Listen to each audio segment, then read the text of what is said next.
Ciao everyone! Ngayon naman mag-grocery kami. Tingnan nyo dito nakapost na kung anong nakasil. And usually, bawat kondo, meron silang newspaper kung saan nakasulat yung mga products na discounted. Kaya yung iba, panic buying na. Sa section na to, mga iba't ibang fruits. May pineapples, lychees, oranges, kiwi, meron ding avocados and mangoes, pero mas masarap pa rin mangga sa atin sa Pinas. Itong section naman na to, mga ready-made na or yung mga sliced portions na. Sa kabila naman, yung fish shop, nakapost na din alin yung nakasale for the week. Here naman, yung mga vegetables, bell peppers, zucchini, at eggplants. Ito, lahat ng klase ng nuts. Walnuts, macadamia, almonds. Dito, lahat ng klase ng cheese. Magsawa ka. Parmesan, mozzarella, Philadelphia, burrata, lahat yan masasarap.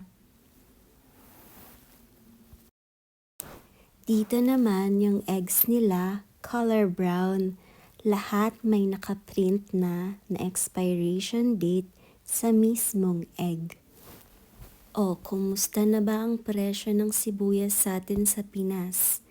Dito naman sa Italia, mura lang, tapos malalaki pa. Sana dyan sa Pinas, wag na abusuhin, ha? Mahilig din ang mga tao dito sa mga spices like pepper, basil, rosemary.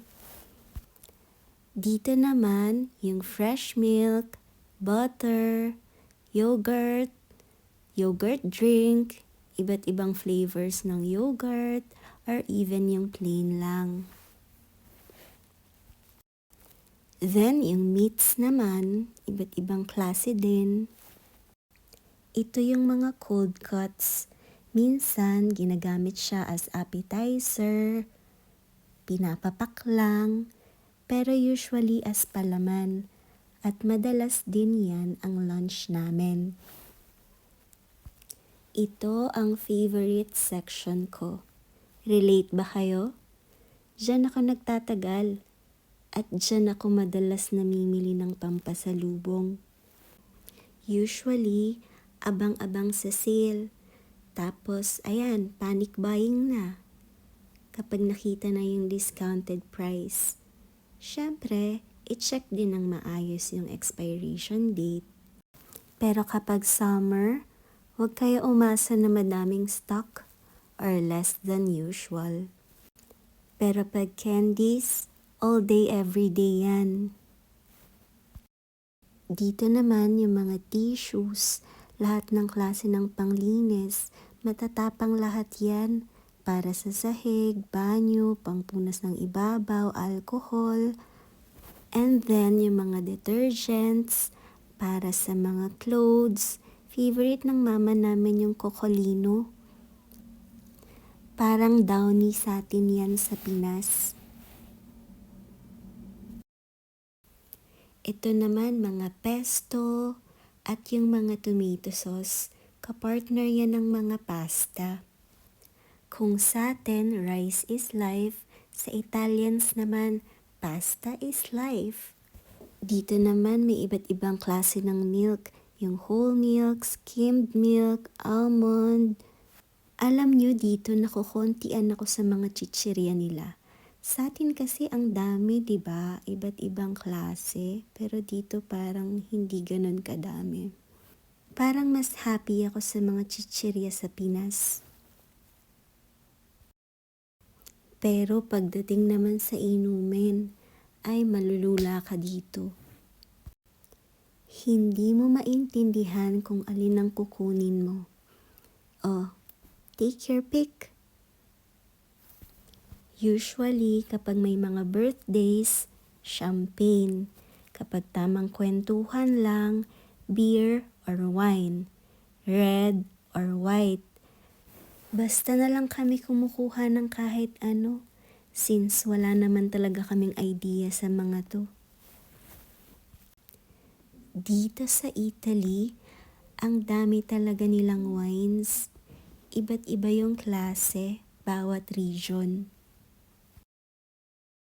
Pagdating naman sa breakfast, biscuits lang or croissant, okay na.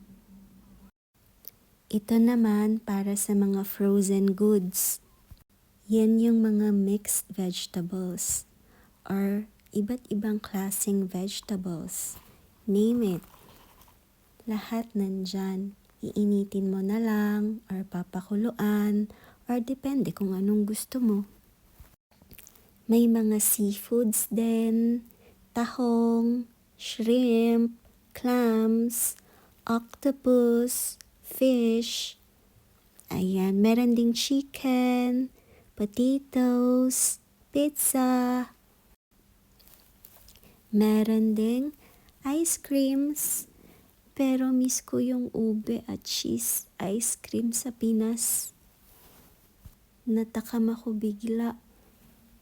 At ito naman yung mga tubig, iba't ibang sizes at iba't ibang klase. May sparkling at may natural. Ito na, magbabayad na kami. Usually, every week ang pag-grocery namin. At laging may dalang mga karelo or carts ang mga tao dito. Normal yun dito, kanya-kanyang dala. Okay, till next time. Ciao!